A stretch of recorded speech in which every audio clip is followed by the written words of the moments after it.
itlardan qo'rqishim haqida 3-marta aytyapman, lekin shu gapimga qo'shilmaydigan do'stlarim bor. Itdan ham qo'rqamanmi deydi. Chep desang, hit desang ketadi deydi.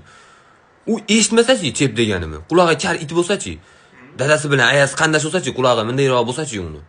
To'g'rimi? U men ko'rmaganman hech qachon it haligi lordan hamma yo'g'i mo'tadil degan dokumenti bor itni. Unaqa it yo'q. Itni o'rniga timsohdan qo'rsang yarashadi deydi. Timsohdan bilmadim-u.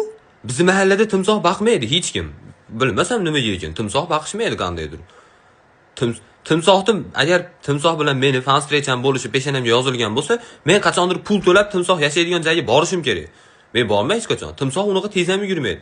O'zbekistonda timsohga oid eng qimmat eshitishingiz mumkin bo'lgan narsa bu timsohli pijak.